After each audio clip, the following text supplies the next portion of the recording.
أعوذ بالله من الشيطان الرجيم بسم الله الرحمن الرحيم Assalamu alaikum qarindoshlar. Biz darsimizda davom qilib turdik. Musulmon namoz vaqti sababidan darsimizda vaqtimiz bas bo'lib qoldi. O'shanga biz oldin qatim darsimizda maqbul hadislarninki bobi haqida shuningki qismlari haqida davom etib borgan. Endi buniki oxirgi bir mavzu chalqa qolgan, shuni tugatayotgandan keyin biz boshqa mavzuga to'xtalsak.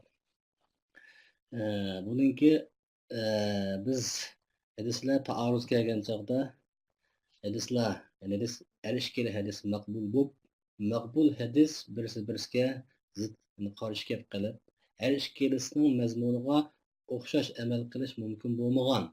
Shundoq vaqtning o'zida mujtahidninki yoki muhaddisninki bu hadisga amal qiladigan yoki keltirish uchun bosadigan bir qancha qadamlar bor. Bu qadamninki eng birinchisi qasdisi bu hadislarni jug'lash. Yana bu hadislarni qanday bir yo'ldan bo'lsin, biz oldin qatam bir qanchasini misol qilib so'zladik.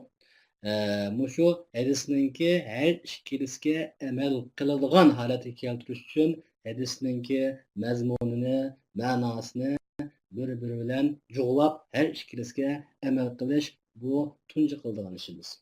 Chunki hadisninki har ikkisiga amal qilish bizningki asli burchimiz.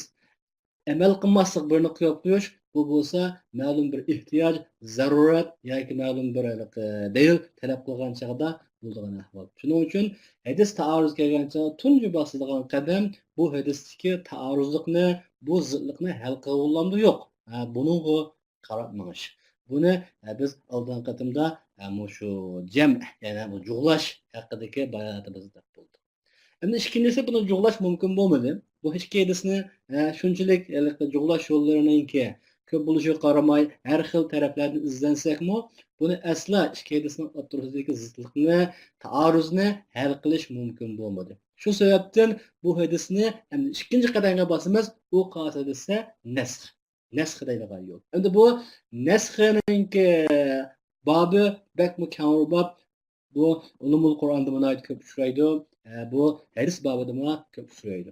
Shunga bu avval bu nasx degan nima, nasxning ta'rifi qanday, bu haqda bizni tushunishimiz lozim. Endi hadisdagi nasikh va mansux. Hadisdagi nasx qiluvchi, ya'ni amaldan qoldiruvchi hadis va mansux, ya'ni amaldan qoldirilgan. Endi bu nasx degan asli nimasi? Nasxning ta'rifida lug'at jihatda buningki ikki xil ma'nosi bor ekan. Birinchisi izola, yo'qotmoq degan ma'noda. Ya'ni bir narsani asli bo'layotgan bir narsani yo'qotayotgan bo'lsa. Masalan, nasag'ati shamsullah. Masalan, quyosh bir soyni yo'qotdi desa, asli bor soya, lekin quyosh chiqqandan keyin kun nur tushgan hamon soy yo'qaydi. Demak, bu yana yo'qash degan ma'no bilan aloqasi bor nasxninki lug'atda demoqchi. İkinci birisi bununki naqli. Naql degan yo'tkash degan gap-ku. Demak, bununki nasxning yana bir ma'nosi yo'tkash. Shunga bu qanday o'xshaysa, masalan, lug'atda nasaxul kitob deydi. Ya'ni kitobni nusxuldim, yo'tkidim degan gap. Ya'ni kitobninki ichidagi mazmunni, iza naqaltu ma fi, kitobning ichidagi narsani yana bir narsaga ko'chirib yo'tkisam, buni nasaxul kitob deydi ekanmiz. Xo'sh. Unda da bu yerdagi nasxninki lug'at ma'nosida ikki xil ma'no bor ekan. Biri u nasxninki yo'qotish degan ma'noda bo'lishi, yana birisi u nasxninki yo'tkash degan ma'noda bo'lishi. Unda da bu islohda bilan nima aloqasi bor desa, islohda buning ma'nosi nasx degan nima? Rabbu shari' hukman minhu mutaqaddim bi hukmin mutaakhir. Shari'ninki uzda rabtin bo'lgan ilgari kelgan bir hukmni, ilgari kelgan bir burungi bir hukmni o'z tarafiga keyin bo'lgan bir hukmni, ya'ni keyin bo'lgan bir hukmning sababi bilan yoki hukm bilan ko'tarib o'tishi, ya'ni ko'tarib o'tish degani uni amaldan qoldirib o'tishi islohda nasx deb ataladi. Demak, asli shar'iy bo'lgan nas, shar'iy bo'lgan dalil bilan bir hukm isbotlanganki, ma'lum hukmi yo durust yoki durust emas bir hukm isbotlangan. Yani ikinci bir delil geldi, ikinci bir nes geldi, ikinci bir hüküm bilan asli hükümni nima qilgan bo'lsa, amaldan qolib ko'tarayotgan bo'lsa, buning ismi bizning islohimizdagi nasx degan shu. Demakki, endi buningki Bu nimalarning ma'nosi bor desa, bu yerdagi nasxning lug'at ma'nosi bilan isloh ma'nosi qanday aloqa bor desa, bu aloqa bir masalan agar yo'qotish degan ma'nosi bilan bu isloh aloqa qilmoqchi bo'lsak, shara asli bo'lgan bir hukmni keyin kelgan bir hukm bilan yo'q qildi. Demak, bu yerdagi bir yana nasxninki yo'qotish degan ma'noda bo'lishininki aloqasi, bog'lanishi bu yerdan keladi. Endi agar ikkinchi ma'nosi bu nasxninki lug'atda yo'tkash degan ma'noda, yo'tkash yana bu islohda qanday aloqasi bor desa, demak aslidagi bir hukmni hozir o'rniga boshqa bir hukmni keltirish orqali nima qildi va yo'tkaldi. Demak, bu yerdagi nasx degan lug'atdagi shu bizning mazmuni bilan nihoyatda zich aloqasi bor. Yani bu ıslahdaki manası şu. Yani şariatın keyin kelgan hüküm bilen burun kelgan hükümle öteş ve götürüp öteş. Bu bizdeki ıslahda emelden kaldırıp öteş. Neshi deb ataldi. Endi bu bizninki neslardagi taarruzni hal qilolmagan chog'imizda, xususan hadislardagi taarruzni hal qilolmagan chog'imizda, endi jug'lash asla mumkin bo'lmagan chog'ida bosilgan qadar. Bu yerda biz endi bu jug'layan bo'ldik. Bu ikkisi asla birsi-biriga mushunda zid keladigan qarshi ekan, bu birisini jug'lab amal qilish asla mumkin emas ekan. Endi qanday qilamiz degan chog'ida bu sizningki birisi nasikh, birisi mansukh bo'lish ehtimoli bormi, yo'qmi degan buni qaraymiz. Anda dada bu nasikhni qarab lekanda o'zimiz muhaddis nasikhni, muhaddis mansukh deb taarruz kelgan hadisni birini tanlab lekin nasikh, birini tanlab lekanda mansukh qilib olish bu asla mumkin bo'lmaydigan bir ish. Endi bu o'zimiz chaqlab qilmaymiz. Buningki bosadigan ma'lum bir yo'llari, bosqichlari bor. Endi biz hozir inshaalloh buni olamiz. Endi bu nasxni bilmek, yani nasikh bilan mansukhning ikkisininki aloqasini, nasikhninki ve buningki bilganninki ahamiyati ve uningki qiyinligi, buningki qanchalik qiyin bir fan, yani qiyin bir ilm bo'lganligi naskhiningki bu nasxida yetilgan, ko'zga ko'ringan birizlarning eng mashhuri. Demak, nasxini kim eng obdan, yani eng voyaga yetkazib ochgan, kim eng mushu voyaga yetkazib bilgan to'lg'onlarning qatoridan bu haqdagi bayonimiz. Endi hadisning nasikhini o'zining mansukhlaridan biri. Yani hadislardagi ba'zi hadislarni arab nasikh ekan deb, ba'zilarini arab bu mansukh ekan deyish, bu nihoyatda muhimmun sabunlaydi. Bek muhim hem qiyin bo'lgan bir fan. Bu bek qiyin hem muhim bo'lgan bir fan. Endi buni bilish uchun o'ylasang tarixiy hakaza nurg'un narsani bilish kerak. Hem bunu bilishmi ham muhimki, uni bilmagan chog'imizda biz amaldan qolgan hukmga amal qilib, amaldan qoldirgan, ya'ni yana biz amal qilish bo'lgan hukmga tashlanib qolgan ahvollar bor. Shunga bu bilishimiz to'liq muhim bo'lgan, ham bilish to'liq qiyin bo'lgan bir ilm. Endi mushuning uchun, endi mushu nasikh, mansukhni bilish yoki naskh degan mushu babda mushu laviyada endi mushu nimalarniki naskh va mansukhninki bilish nihoyat qiyin bo'lgan bir film bo'lib bu haqda İmam Zuhriy bunday degan deydi. Qana degan? A'yal fuqaha a'jazahum, yani fuqahalarni a'ya degan charchitib, nihoyat hodiryapti, modal qilyapti degan. Yani a'yal fuqaha a'jazahum, fuqahalarni nihoyat charchitib, nihoyat jafo qilib hodiryapti ve ular nihoyat ojiz qilib qo'ydi. Nima? Hadisninki nasikhini mansukhidan bilish. Hadisni nasikhni hadisni mansukhdan, nasikh hadisni mansukh hadisni ayirish bu ulamolarimizni, fuqahalarimizni qattiq hadirib, qattiq ojiz qilib qo'ydi. Shuning uchun bu nihoyat muhim bo'lgan bir fan deydi. Demak, bu yerdagi buni qiyinlik haqidagi Imom Ibn Shihab Zuhriyninki degan so'zi shu. Endi bu shu ilgirkilarda nasxni eng muhim bu fanni eng voyaga yetkazib ko'zga ko'ngilib deydi bilgan kishi kim o desa, mushuni ko'zga ko'rgan kishi eng mashhursi Imom Shofiy rahimahulloh. Yani hadislardagi nasikhni mansukhni bilish chiqmish. Nasx babida eng yetilgan, eng ko'zga ko'ringan, eng asosli bo'lgan shaxslardan birisi Imom Shofiy. Haqiqatan Imom Shofiyninki mushu nasx haqida Nusva bu deydi, ya Tula ve Sabiqatul Ula deydi. Yani ya Tula degani, yani uzun qo'li va halaqa Sabiqatul Ula, halaqa bunga ilgiri bo'lgan Nusva oldin qatardagi oldin ilgirligi bor deydi. Degan gap desa, bu yerdagi Imom Shofiyninki ya Tula, demak Imom Shofiyninki mush haqda nihoyat yuqori, ya Tula yani qo'li uzun, nihoyat maharati va nihoyat iqtidori bor demakchi. Ve Sabiqatul Ula degani, demak Imom Shofiyning burun Yani İmam Şafii'den burun bu nasih bilen mensuh hakkında köp izlengen yani nasih mensuhne bu bir qaillab bunun cevabı yaşken ahval kurulmagan İmam Şafii sabiqatul ula tunjup nasih mensuh hakkında nahayet vayga yetkizip nahayet iqtidari bizden vayga yetkizip qilgan gap qilgan kishilardan birisi. Deydi İmam Ahmed İbn Varara Mısırlı kişi. Bu İbn Varara Mısır'da kirip Mısır'dan İmam Ahmed İbn Hanbel'in kışıga ilim ağılaydı, dis ağılı bağın çağda. Diyen ki İmam Ahmed İbn Varara'ya hakikaten bu sen nimeden geldin? Mısır'dan kadem temimiz Mısır'dan geldin. Kitapta Kutube Şafii'ninki kitaplarını yazıp bulduğumu ketere. Yani Şafii'nin atkan ilimlerini, Şafii'de okutkan ilimlerini okup bulduğumu. Diyen çağda dedi ki İbn Varara ya matak Şafii'ninki ilimlerini yazıp Şafii'nin ilimlerini okup bulmadım. Derlam sizinle kaçlara keptimede İmam Şafii Ahmed bin Hanbel diyen çağda dedi ki İmam Ahmed bin Hanbel tarratta yani naat sal qarabsın sen. Yani xo'plab kelganim bo'lsa men qachon kimsa yerdan menga talab bo'ldi demaydim deydi. Sen naat Misrda yashab, Misrda Imom Shafii'dek bir katta kishi tursa, mushuningdan ilm elib, mushuning kitoblarini yozib, mushuningdan alaqasininki ilmlarini to'plash qap buyakirishni naat maqtasa, tarrat sal qarabsan. Deydi-ki, deplab ma alimna al-mujmala min al-mufassar. Yani ahkamlardaki, yani animalardaki, ayetlardaki, neslardaki mücmelni mufassirden biz bilenmedik. Hadisinin nasihini, onun mensuhunu ayırıp bilenmedik. Hatta ki jalesene Şafii. Biz Şafii bilen bir mecliste oturgan kadar.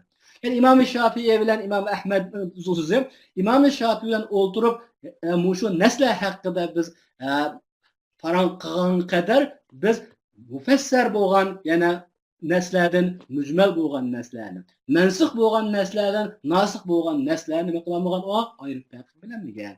İmam Şafii bu nasihda gayeti bilen bilgendir İmam Ahmed ibn Hanbel rahimahullah'ın guvahligi. Demek ki İmam Şafii nasih mansuh haqida en bilgen hem şu devrdeki imamlarımızdan razılığa anakamımıza itiraf qilishga erishgan, ko'zga ko'ringan mashhur shaxslardan biri. Endi bu nasihni oldi qatamdiq. Nasihni mansuhdan bilish muhim. Nasihni mansuhdan bilish muhim bo'lganidek ham to'liq qiyin. Endi bu uningki bosadigan yo'llari u qanday narsalar bilan bilinadi. Ya'ni hadisning nasihi mansuhidan nimalar bilan bilinadi? Bina. Nimalar bilan biz nima qarab turib, hadis nasih ekan, nima qarab turib undagi mansub ekan deymiz. Demak, ta'aruz kelgan chog'da har qanday ta'aruzlar kelganda bini tanlab nasih, bini tanlab mansub degan olmaydi. Chuqum bu yerda bizningki nasihni, mansubni bekitish uchun farqlaydigan yo'llar bor.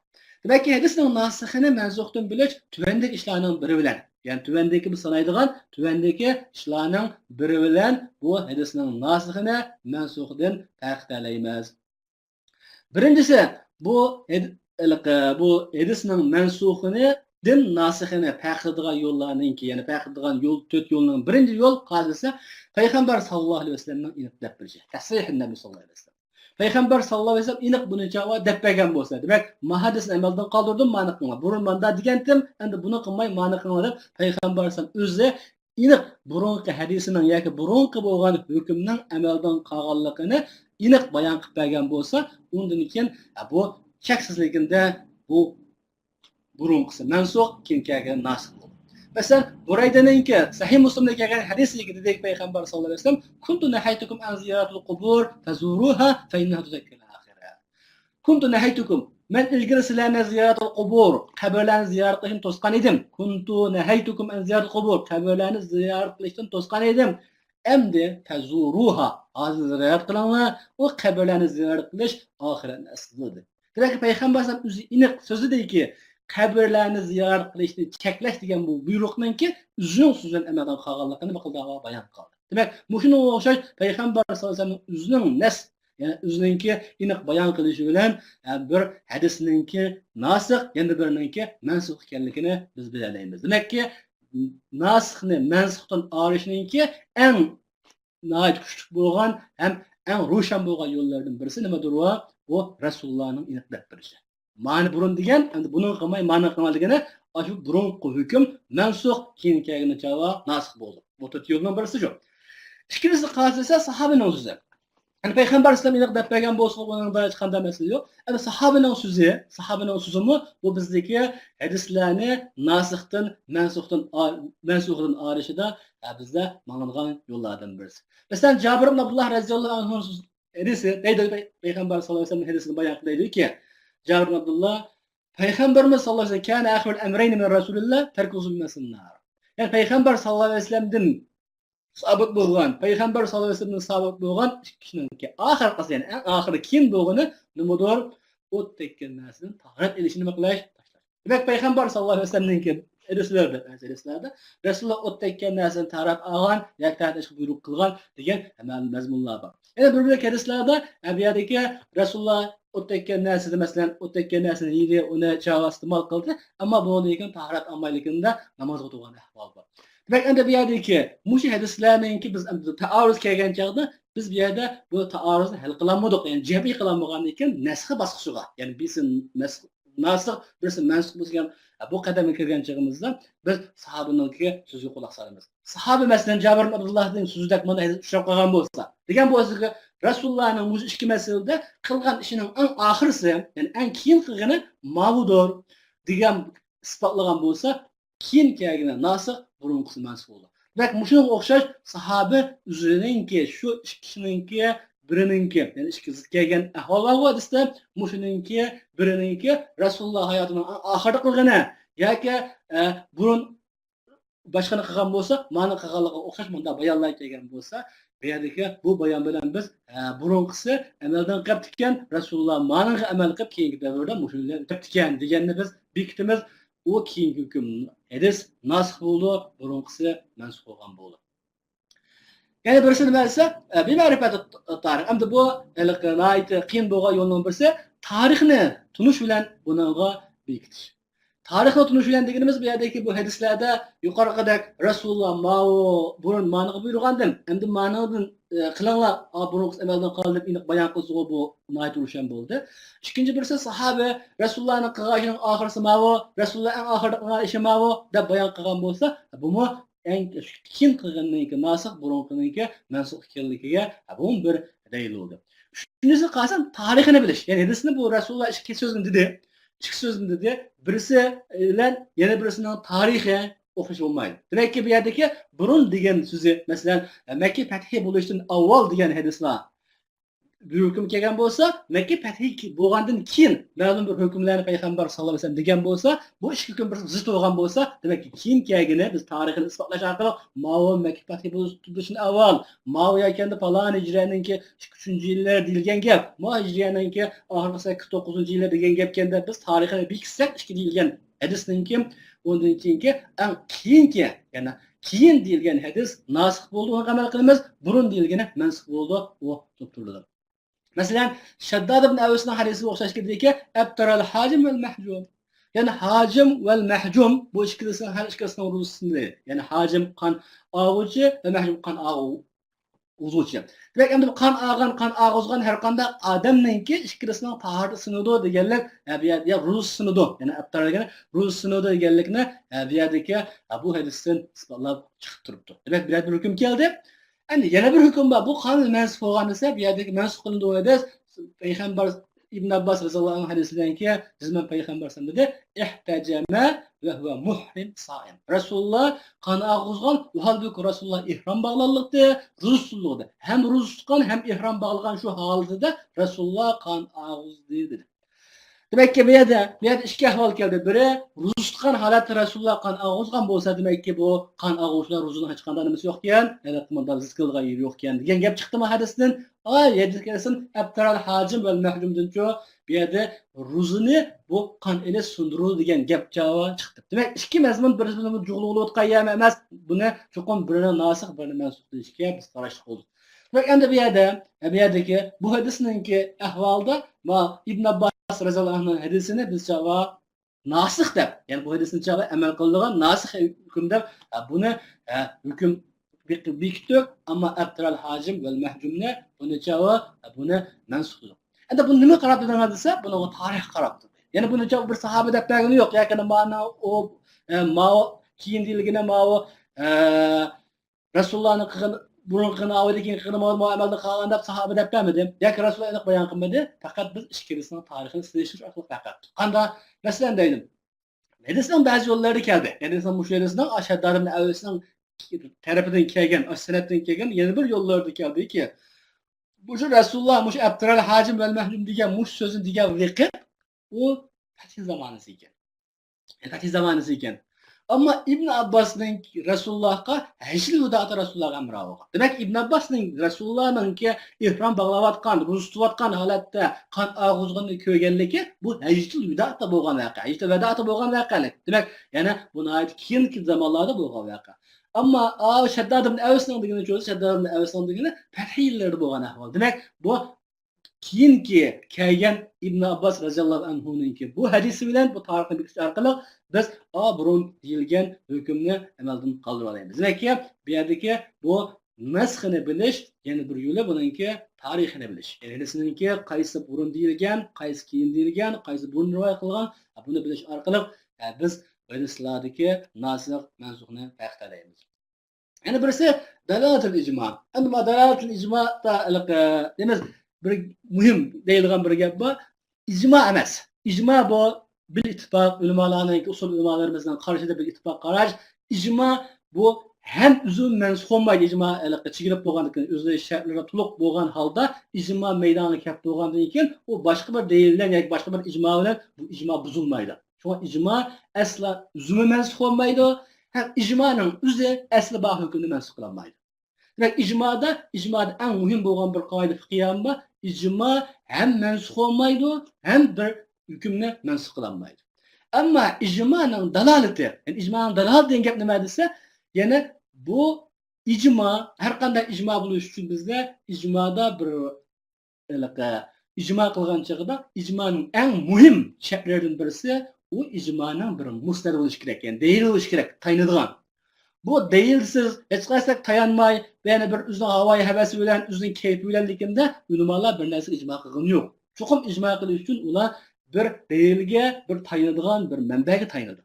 Demek icmanın şartlarından birisi muşu. Demek ki ama bu icmadaki bir alaylıktan birisi, icmanı rivayet kılgan çağda, o tayangan, ular tayangan değilini rivayet kılış, mesela şart emez. Demek malum bir meselede icma şekillenecek çağda, icmanın delili, icmanın musnad.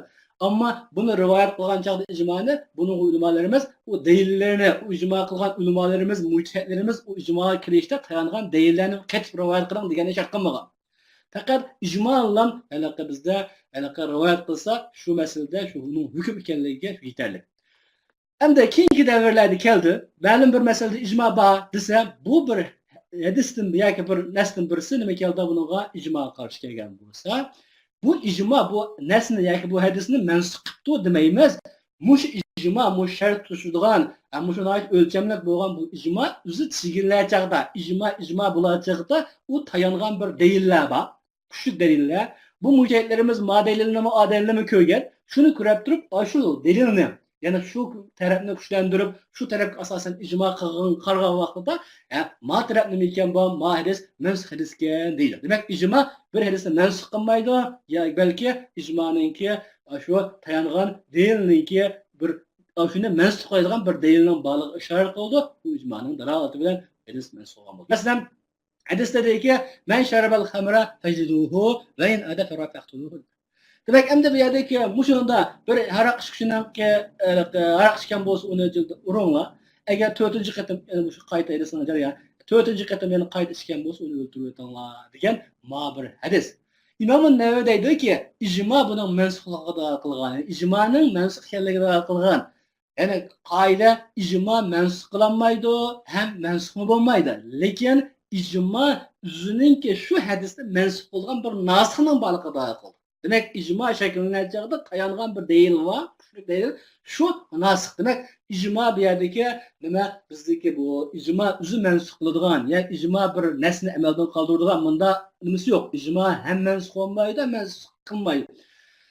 Ama bu icma bir mensuh kılgıcının ba ekanligi, yani mensuh kılgıcı olan bir nesninki delilinin ba ekanligiga ishorat qildi. Muşu nasık, yani muşu delil Am bu yerdeki biz deyotgan mo hadisni mansux qildi. Demak, shu to'rt narsaning biri bilan hadislardagi nasxni mansuxdan ayirish mumkin bo'lgan bo'ldi. Xo'sh. Anda bu yerdagi biz bu ijmoning nasxning turlari yomon jiqimda ulumul Qur'onda buna ko'p sharhlanadi. Bu yerdagi usul fiqh kitoblarida buna ko'p sharhlanadi. Shuning uchun buni to'xtalib ketamiz. Lekin muhim bo'lgan babning birisi shunga bu yerdagi biz faqat hadisninki ichidagi nasxni, hadisning ichidagi mansuxni bilish haqida bo'lg'achqa shu yuqori deganlarimiz balki yetarli bo'ldi. Endi bu Qur'onning hadislar mansux bo'lishi haqida nurg'un gaplar va buni o'zining babida desak bo'ldi. Yana birisi musan shu nasx haqida tuzilgan mashhur kitoblar. Nasx haqida tuzilgan kitoblar masalan Müzinki El-İtibar fil Nasikh vel Mansukh min el-Asar degan kitob Muhammad ibn Musa al-Hazimining kitobi. Yani bu El-İtibar fil Nasikh vel Mansukh min el-Asar degan kitob bu maxsus shu nasikh mansukh hadis nimalarni farqlantirib bu ma'no nasikh ma'vo deb tuzilgan kitoblardan birisi. Yana birisi En-Nasikh vel Mansukh kitobi İmam Ahmadning kitobi. Yana birisi Tajridul Ahadis al-Mansukha degan kitob Ibn al-Jawziyninki. Bu kitoblarda maxsus biz hadislardagi nasikh mansukhni aqtalaymiz. Endi bizning mashhadagi bo'lgan gapimiz bu kitobning asosan muhim bo'lgan taraflari tugab ketdi. Yana bir muhim bo'lgan bobga kiramiz. Hadis maqbul. Shu mazmunlarni o'z qat'iga olgan ekan, hadis maqbul haqida deyiladigan so'zlar ham shu kitobning tartibi bo'yicha mushlar ekan. Endi bundan boshqa bak karo deyiladigan nimalar yo'q. Shuning uchun mishadagi bizningki darsimizning umumisi mishada oxirlashadi. Endi bu yerda bir hadis zayd haqida biz inshaalloh keyingi darsimizda to'liq to'xtalamiz. Endi hadis sahih degandan nima ekanligini, hadis mardud nima ekanligini oldin qattiq mazlab qo'ygan. Hadis sahih deganimiz yoki hadis maqbul deganimiz buning rostlik tarafi tarjih qilingan 5 dona shartni to'liq bo'lgan degan gap. Hadis mardud deganimiz hammasi yolg'on degan gap emas. Endi biz bugungi darsimiz mishagacha bo'lsa, qarindoshlarningki ma'vo inshaalloh aytiya o'rganayotgan shu kelar qatam dars kap bo'lguncha inshaalloh bizdan bir imtihon nimasini yo'llaymiz. Shunga imtihon aktiv bo'lib bo'lgandan keyin ma'aldaga bopma imtihon tugagandan keyin undan keyin biz ma'baqqa kiraydi. Ma'valaqa bu yerda bir jadval bor ekan, chiroyli tuzilgan. Bizning o'qigan mazmunlarimizni qalbimizda chiroyli shaklda ratlabdi. Shuning asosan azroq bir mazmunlarni eslab o'tib bugungi darsimizni oxirlashtirdik.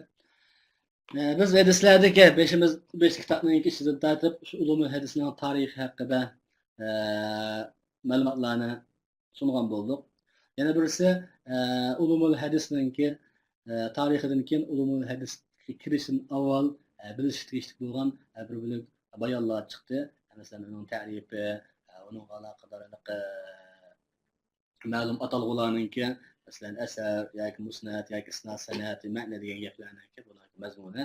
Buni bir qatim ko'zdan kechirib qo'yinglar, chunki buni shu shaklda muzokara qilsam yaxshi. Yana birisi ham undan keyin biz hadisning ichiga kirgandan keyin o biz sanad ma'na va vakit o'tib bo'lgandan keyin hadislarni biz ya'ni aqsamul hadis, ya'ni hadis, asar, xabar degan mazmunlarni to'liq tushundik, ham buni ham so'zladik. Buning ichidagi buning farqi asosan farqlantiruvchilar hadis, xabar, asarni hammasini asosan bir deb qarag'uvchilar farqlantirganlarning qanday farqlantirganliklari haqidagi bu bayonlarni so'zlab qo'ygan. Buni bir qatam eslab olsanglar yaxshi bo'ldi. Ikkinchisi, shu hadislarningki qismlari haqida biz bir qancha qismlarga bo'lgan. Masalan, bu yerdagi qarasanglar hadislarda bizga kirish yo'llari bo'yicha ikkiga bo'lgan ahad mutawatir deb cho'ng jihatdan shu bo'lgan shu. Ya'ni bizga kelgan agar buningki yo'li bizga kelgan yo'l cheksiz ko'p bo'lgan bo'lsa, ya'ni odat, ya'ni aql ularning shundoq bir so'zni deyishga olgandan birlashib olishi yoki ulardan o'rtaq mushkil ko'p odamlarning o'rtaq bir xatolikning o'xshash sodir bo'lib qolishini aql mumkin emas. Ya'ni mahal deb qaraydigan darajadagi ko'p bir odamlar rivoyat qilgan bo'lsa, shundoq san'atlar rivoyat qilgan hadisni biz mutawatir deydik. Mana bu mutawatir shu. Undagi mutawatirninki shartlari, mutawatirninki uningki qismi, ya'ni mutawatir lafziy, mutawatir ma'naviy deb buni nima qilgan ba'zi bir buni haqida kitobda takrorlab tushunmagan narsalar bo'lsa, buni bayon qilsanglar bo'ldi. Undan keyin ahadni biz kirgandan keyin ahadning yo'llariga asosan hadis ahadni uzun yo'llarining soniga, endi bu ahad deganimiz mutavatirdek soni cheksiz ko'p emas, mutawatirdan soniga to'shmaydigan, ammo eng aqalli son birga qadar shunda bir farqli sonlarda rivoyat qilingan hadislar bo'lg'achqa, bu sonlarning oz ko'pligiga qarabmi bir qancha nuqtaga bo'lgan. Masalan, shunga do'liqi biz hadisni mashhur deganimiz uning yuqorisida cheki yo'q. Mutawatir deyizki bo'lmagan lekin bo'lsa, shuning tuvindikining hammasi qanchalik bo'yini qat nazar yuqorisida cheki yo'q. Mutawatirdan tuvinish qilib, son jihati mutawatir o'xshab qolsa, bu mashhurdan chiqqan mutawatir ko'rdi. Mutawatir to'shmagan, ammo soni intayin ko'p. Ammo eng tuganchak sanatlarninki hatto lav tabaqati vahida degan bir gap muhim. Garchi orasida bir tabaqada bo'lsa-mu san 3 kuchib qolgan bo'lsa, buning ismi hadis mashhurdir. Endi bu hadis aziz deganimiz yana o hadis azizda qisman azaq ta'rifdagi ulamolar orasida ma'lum farqlar bor, ammo rojih qarashda deganimiz shu aziz deganimiz hadislarninki tabaqalardan bir tabaqada bo'lsa-mu chiqib raviylarning 2 tushib qolishi. Yoki 3 tabaqada 2 bo'lib qolsin mayli. Yoki garchi bir tabaqada bo'lsa-mu sanatning soni, ya'ni raviylarning soni 2 tushib qolgan bo'lsa, ya'ni bu hadisni biz aziz deydik. Adamlardagi agar tabaqalarning birisida g'arib bo'lib qolsa, bir raviy bo'lib qolsa, buni g'arib deydik. Ya'ni g'arib agar sanatninki asli bo'lib qolsa, buningki ya'ni uni g'aribi asli yoki fardi deydigan yakında agar sanatninki jarayonida san ishi bo'lib qolgan bo'lsa, jarayonida ya'ni ma'lum nisbatan bo'lib qolgan bo'lsa, uni g'aribi nisbi deydigan bo'lgan bu vaqtdagi bayonlarni ko'rsanglar bo'ldi ekan, chiroyli ekan. Ikkinchi birisi moshi hadislardagi bizningki quvvat hadisninki kuchi, ya'ni hadisninki zaifmi yoki kuchlikmi degan nuqtadan biz bo'lgan yoki maqbul yoki mardudlik nuqtadan bo'lgan. Maqbul mardudlik nuqtadan ikkiga bo'lganki, hadis maqbul bo'lgan, mardud bo'lgan deb. Endi maqbul bo'lgan hadisninki soni biz so'zladik, hadisning soni maqbul bo'lgan hadisning soni 4, ya'ni sahih, undan keyin sahih li g'ayri, hasan li g'ayri. Demak, shu 4 hadis bizdagi maqbul hadislarning soni mana shu. Yana birisi ham bu yerdagi maqbul bo'lgan hadislarning o'zini, hadis maqbul bo'lib bo'lgandan keyin bu hadislar qanday amal qilinadi, ya'ni har qanday hadisni ma'mulun bi, g'ayri ma'mulun bi deb bir bo'ldik-ku. Shu nuqtadan hadislar ya'ni hadislar muhkam deb qaralgan, demak buni ta'aruz kelmagan, hech qanday buni qarshi keladigan ta'aruz yo'q hadislar. Ya'ni bir uni qarshi keladigan bir hadis, ya'ni bir nas kelmagan hadislar buni tushundirdik, buni bayonlari bunda ko'p deyildi. Yani hadis muhkam. Ondaki hadis muhkamdan tuvan muhteliful hadis deb. Muhtelif hadis deganimizda qarshi qildik, muhtelif hadis muhkam emas. Yani anda buni ta'aruz qilishdan xoli emas. Bunga ta'aruz kelgan, yani ikki hadis birisiga kelgan va ta'aruz kelgan. Ammo ta'aruzning sharti muhim, diqqat qilgan narsani birisi va ta'aruzda cho'qim o yuziga o'xshash yoki nimalardan o yuzi kuchliklardan zikrish maqbul bo'lgan joyda. Anda ma'lum bir zaif hadisdan birisi sahih hadisga zid qilgan ahvol bo'lmaydi. Chunki zaifni tashlaymiz, sahihni o'rmaymiz. Yakanda o'zininki mishadagi degani mushudagi ta'aruzdagi shart to'shqan bir ta'aruz kelgan bo'lsa, bu ta'aruzda ta'aruz bo'lgan hadisni agar ta'aruzni jug'lash yo'llarini, jam'ilash yo'llarini ma'lum bir yo'l bilan jam'ilash mumkin bo'lgan bo'lsa, ta'vil qilib, har xil yo'llarga qilib, har ikki hadisning mazmuniga amal qilish yoki uni hukm berish mumkin bo'lgan bo'lsa, bu hadisning ismi muxtalaful hadis deb ataladi. Muxtalif hadis deb. Endi undan keyingisi, yana uningki agar bu hadisda jug'laydigan asla imkon yo'q. Har xil ta'til qilib boqamiz, har xil yo'llarga kirib boqamiz, ammo hadisni jug'lash imkoniyati asla qolmagan bo'lsa, bu chog'da hadisning ismini biz nasikh al-mansukh, ya'ni nasikh mansukh degan bob qadam qilib, chuqur birisini nasikh deb, ya'ni bir mansukh deb uni javob chiqarishga mangadigan yo'llarni biz bilgan o'quvimizda shu. Biz shu shaylarni o'qib bo'ldik, hadislardan keyin maqbul tugadi. Ya'ni muhim bo'lib qolgan babdan birisi tugadi. Ondan keyin bu yerdagi hadisi maqbul nimalar orasidagi nimalar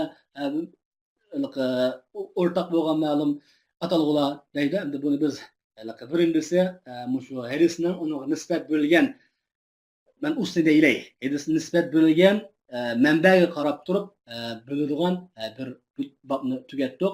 Hadis qudusiy masalan. Agar hadisninki mazmuni ma'nisi Allah tarafdan naql qilingan. Allah subhanahu va taologa nisbat bo'lgan bo'lsa, Allah bundaq dedi deb bu yerdagi payg'ambar sallallohu alayhi vasallam Allah dedi deb bunday shaklda bayon qilgan bo'lsa, masalan, qalan Rasululloh sallallohu alayhi vasallam fima yarvi ar-rabbi masalan bunday siqiladi qildi. Masalan, o'z Rabbidan rivoyat qilgan mazmunlar bunday deb kelgan bo'lsa, yoki Allah bunday deb kelgan bo'lsa desa, bu hadisninki igisi yana Allah subhanahu va taolo bo'lgan bo'lsa, buni biz hadis qudus deb ataydik. Buni biz deb bo'ldik. Uni qudus deb atashning sababi yana shu Cenab-ı Allah subhanahu va taologa nisbat bo'lganligi uchun buni qudus deb ataldi.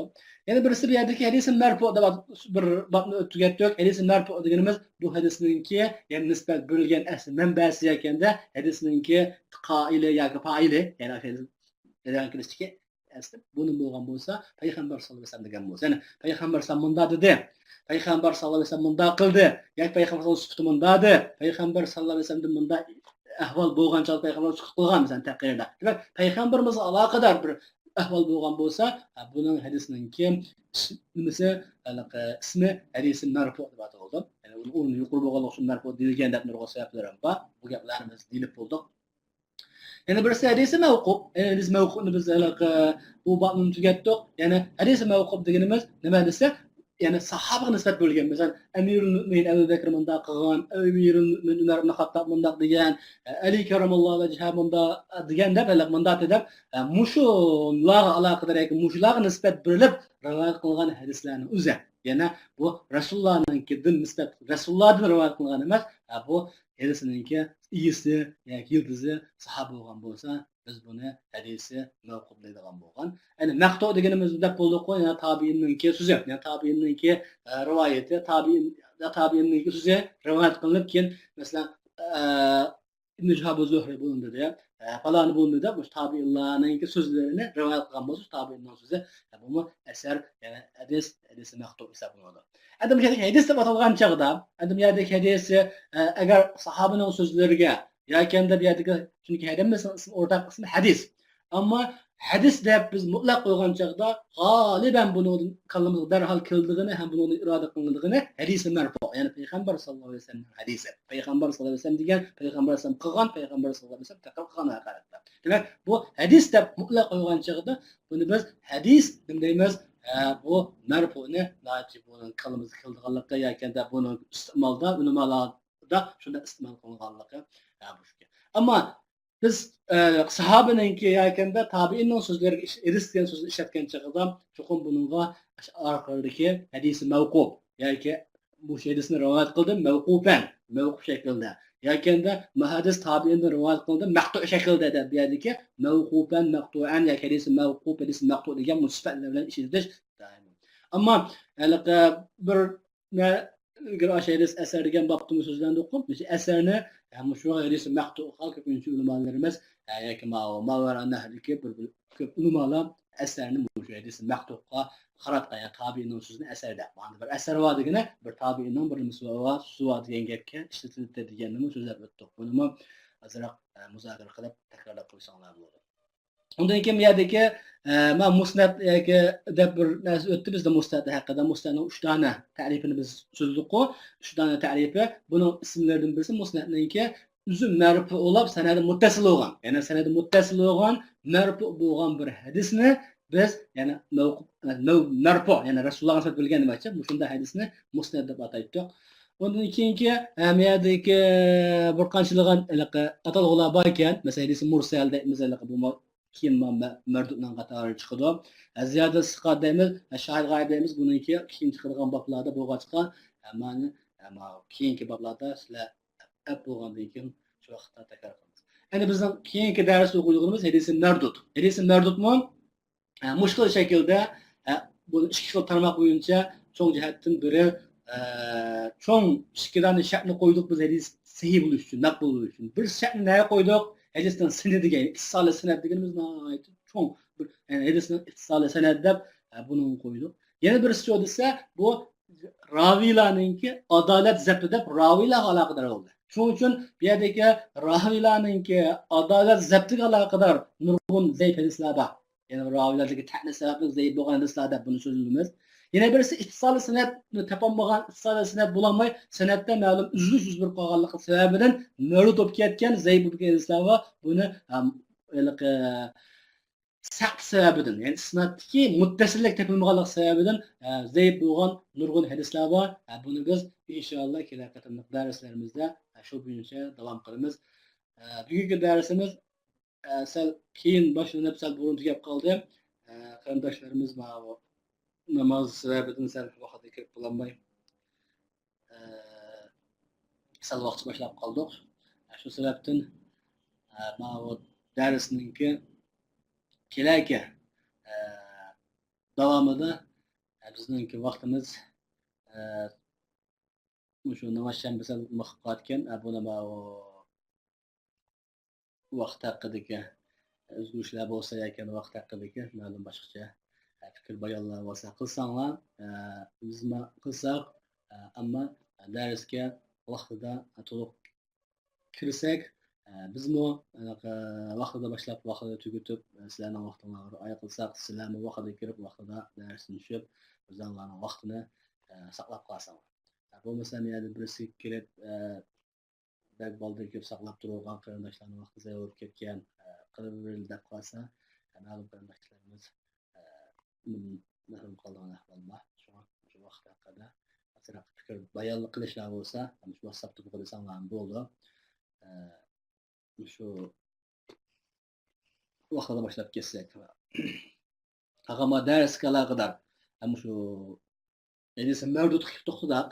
Shuning yuqorisidagi qanday kelisini bu kitobni qayerga aloqador savollar, tushunmagan gaplar bo'lsa, hozir so'rasanglar bo'ldi, yoki boshqa tushunmagan bo'lsa, to'pni so'rasanglar bo'ldi.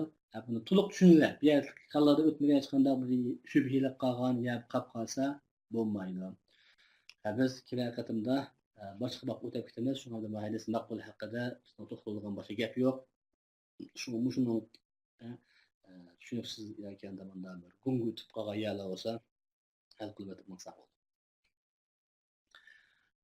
Va oxir da'van alhamdulillahi robbil alamin.